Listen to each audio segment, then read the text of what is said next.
Agartala rail স্টেশনে যৌথ বাহিনীর অভিযানে ৮৯টি ড্রাম থেকে ৫,৫০,৬২৬ বোতল নিষিদ্ধ এসকফ ও ফেয়ারডিল কফ সিরাপ উদ্ধার করা হয়েছে।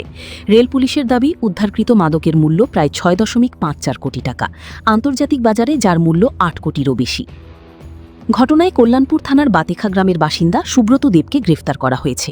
তার বিরুদ্ধে এনডিপিএস আইনে মামলা রুজু করে পুলিশ ও ডিআরআই তদন্ত শুরু করেছে। তদন্তকারীদের ধারণা, এই মাদক পাচারের সঙ্গে একটি বড় চক্র জড়িত থাকতে পারে। গোপাল সিংহের রিপোর্ট, আসাম প্রাইম নেটওয়ার্ক।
আমাকে বাইকের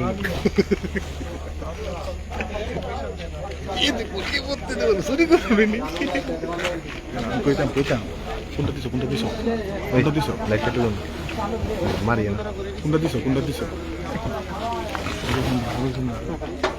মাসে তো আমি কই দিই নিউজ টুডে কই দিছি ছবি দেখবা